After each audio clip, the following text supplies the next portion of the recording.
and the true interest cost, which is kind of the barometer that we use in the industry by which to evaluate, well, just how much did it cost you to borrow $54 million? The TIC is the industry standard. In this instance, it was 3.49%. So pretty low interest rate as far as what you're able to save on in this issue. Slide 6 speaks to what does this mean on an annual basis. And you can see on the chart to the right what the existing debt service payments were. So 1.3 million, 2.6 million, 3.6 million. That's pretty level through 2026, and then it increases.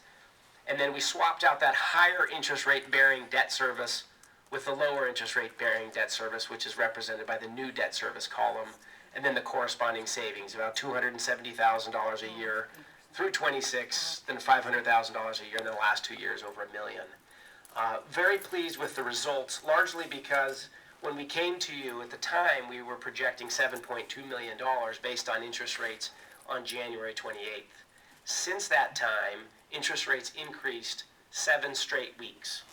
So we were nervous about our ability to even hit the district's objective, the directive that you had provided to us in previous board meetings of saying we need to see at least a 6% savings for it to be worth our while.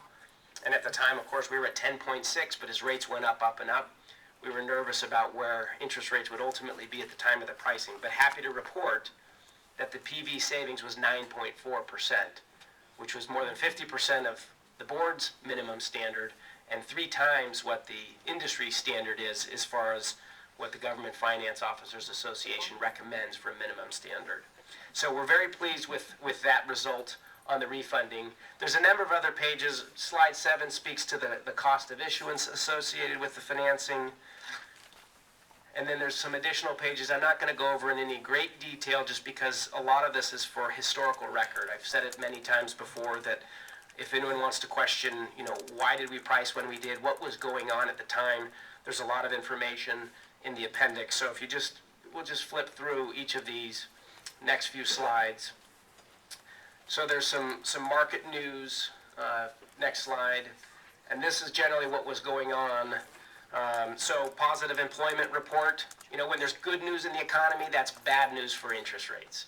So this gives some context about that. Next slide, same thing, some additional written articles about what's been going on. Slide 12 speaks to what was being brought into the marketplace at the time.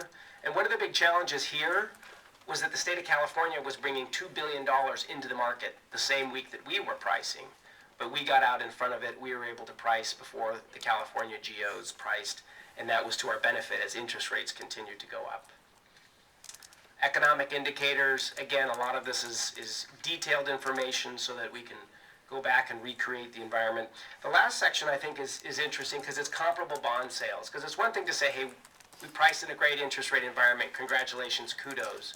But it's another thing to say, how did we do relative to the other bonds that were being sold at the same time as us?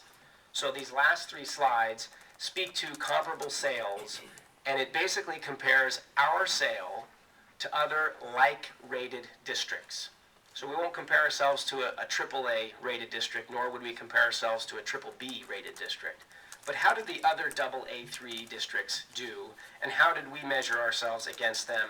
And I would just point out, and I apologize to those in the audience, unless you have really good eyes, it's tough to pick up, but the column that says MMD spread, which is about the 5th over from the left, that means municipal, drawing a blank here. And I've got a feeling no one in the audience knows what MMD means. Municipal market data, municipal market data. And that's kind of a Dow Jones Industrial or an S&P 500. It's a benchmark by which we can measure our bond sales against other comparable sales that may be priced 3 weeks prior. So even though they price in a different interest rate environment, they're all based off of this municipal market data spread. So we look to see how our spread compares to the other districts. And just for those that can't read, we've got Redondo Beach Unified. We have Roseville Joint Unified School District, a AA2. Chabot Las Positas Community College District, a AA3, similar to Mount Diablo. Morgan Hill, a AA2. Temecula Valley, a AA-. And then Lincoln Unified, which is over in Stockton, West Stockton, a AA3.